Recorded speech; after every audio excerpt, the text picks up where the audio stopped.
No one, and I mean no one, saw this coming. Not the commentators, not the fans, not even Meghan Markle's most vocal critics. Because if you thought the drama surrounding the Sussexes had already reached peak chaos, the UK Parliament just stepped in and said, "Hold my tea." You can almost see the mask slipping.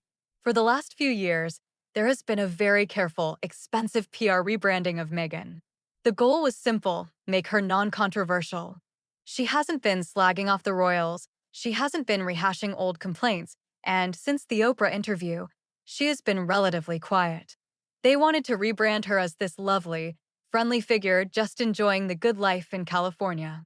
But what happened in Westminster this week wasn't a whisper or a rumor. It was a bombshell, a direct hit, the kind of official government-issued thunderbolt that sends shockwaves straight through the glossy walls of Meghan's newly minted business empire. Before we dive into the legal threats, the shouting matches in Montecito, and the reason Harry is reportedly devastated, do us a quick favor. If you want to stay ahead of every royal twist and turn, hit that subscribe button and turn on notifications for the Ruby Report. We are tracking this story as it develops, and trust me, you do not want to miss what happens next. The timing of this parliamentary move could not be worse. Meghan's brand was supposed to be her triumphant re-entry into global influence. Her big move into lifestyle and wellness, all wrapped in pretty packaging and inspirational taglines. She rolled it out with her signature Hollywood sparkle, complete with staged photos and celebrity-approved marketing language. It was polished, meticulous, and very Meghan.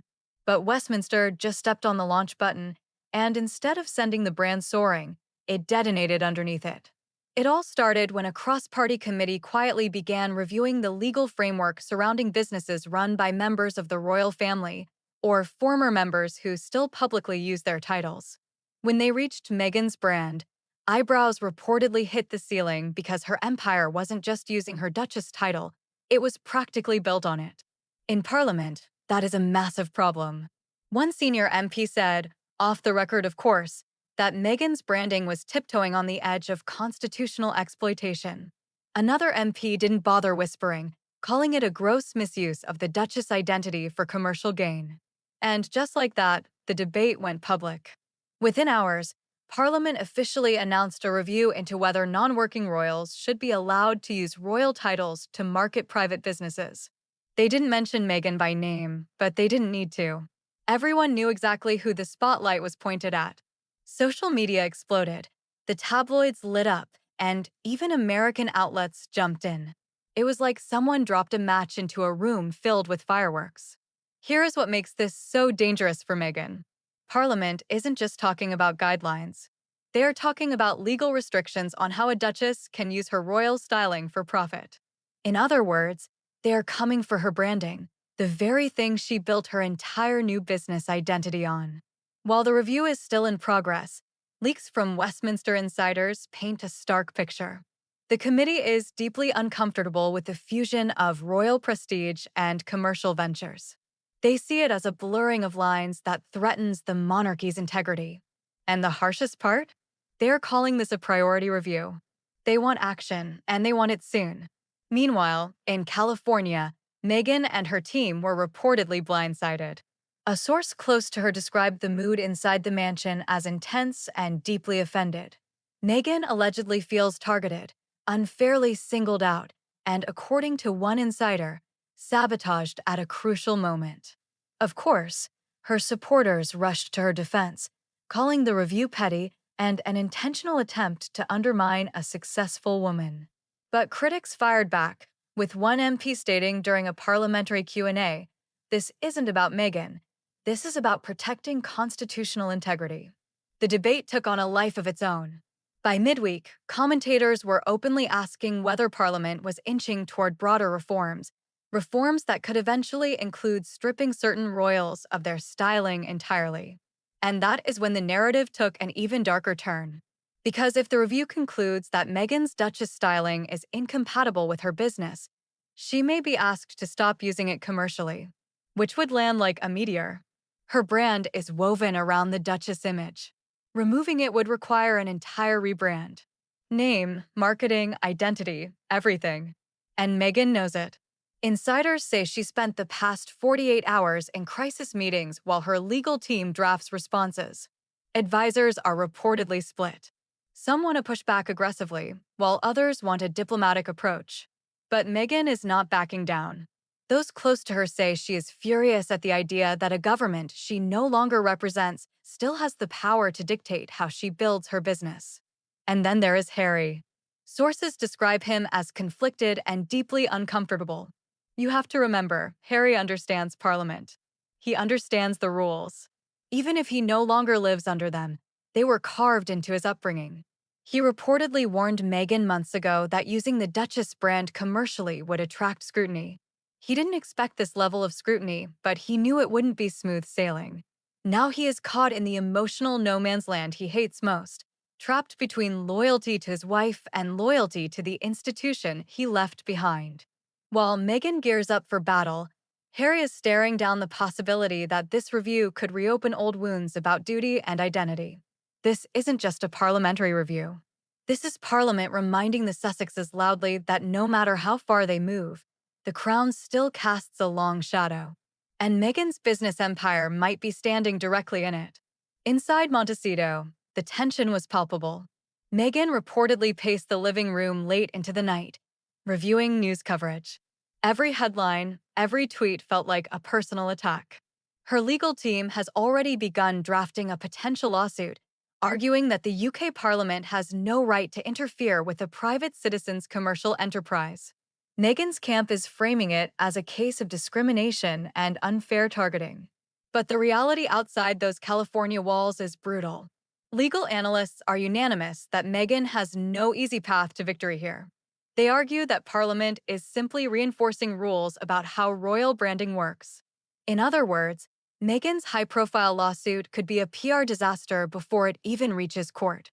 Social media has already exploded with commentary. Hashtags like Meghan versus Parliament are trending globally. One viral post reads, "You can't sue Parliament for enforcing rules your title already implied." Another meme shows Meghan standing on her logos with Parliament depicted as a judge wagging a finger. Insiders say Meghan is both defiant and frustrated. She reportedly called her advisors into an emergency video conference, insisting we fight. "We don't bow. They can't dictate my empire." Her voice was described as sharp and layered with fear. And Harry? He was in the next room, visibly overwhelmed. While Meghan's mind raced with lawsuits, Harry sat quietly scrolling through news articles. Staffers say he looked worn down and deeply sad. It was the first time anyone had seen him so consumed by the fallout. He sees every headline and knows the British media will frame this as a feud with Parliament, with the palace quietly cheering on the challengers.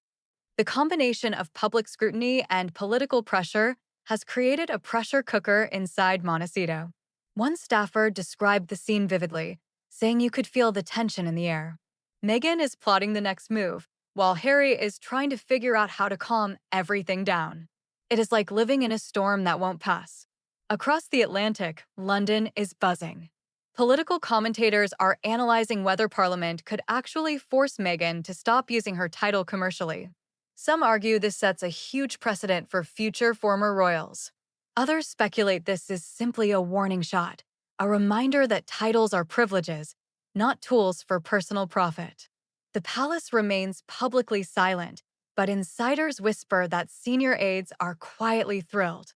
Some say William personally called advisors to ensure that Meghan's commercial empire is scrutinized. They view this as a protective move for the monarchy and a reminder to Harry and Meghan of where they fit in the hierarchy. Harry reportedly feels trapped between two worlds. On one side, he has Meghan, fiercely determined and armed with lawyers. On the other, he has a monarchy he once served and a legacy he helped build that feels like it is being pulled into a whirlwind. One Montecito aide admitted, "I've never seen him like this." He's not angry at Meghan. He's worried for her, for the children, and for himself. The public reaction isn't helping. Opinion pieces are exploding, with some defending Meghan and others painting her as reckless. Social media is a war zone. Critics are predicting a lawsuit would be impossible to win, comparing it to David versus Goliath, but Goliath has lawyers. The Sussex camp feels the weight of every opinion piece. At home, Harry's sadness is growing. He is watching Meghan, determined and unyielding, but he is also seeing the rising storm. Staffers report that he is withdrawn, spending hours alone reflecting. The sheer magnitude of the situation seems to be catching up to him. It is clear this is more than a business dispute. It is personal, emotional, and deeply symbolic. Meghan sees it as a challenge to her autonomy. Harry sees it as a collision of loyalty and legacy. Together, they are navigating a storm that mixes politics, monarchy, and media with no clear path to resolution. As the news continues to break, one thing is obvious. Nothing will be simple. Meghan will not back down. Harry will not leave her side. But whether Parliament will allow them to weather this storm is anyone's guess. In Montecito, the couple is bracing for what's next. Legal briefs are being drafted and PR strategies are being overhauled. But beneath it all, Harry's quiet sadness remains. He is a man caught between a wife he loves, a brand she is building, and a monarchy he once served. In that quiet, overwhelmed sadness, you get a glimpse of what no headline can capture. The UK Parliament may have dropped a bombshell, but for Harry and Meghan, it isn't just a headline. It is the beginning of a battle that touches every part of their world. And while Meghan prepares to fight, Harry prepares to endure, holding on to the hope that loyalty can somehow navigate the storm.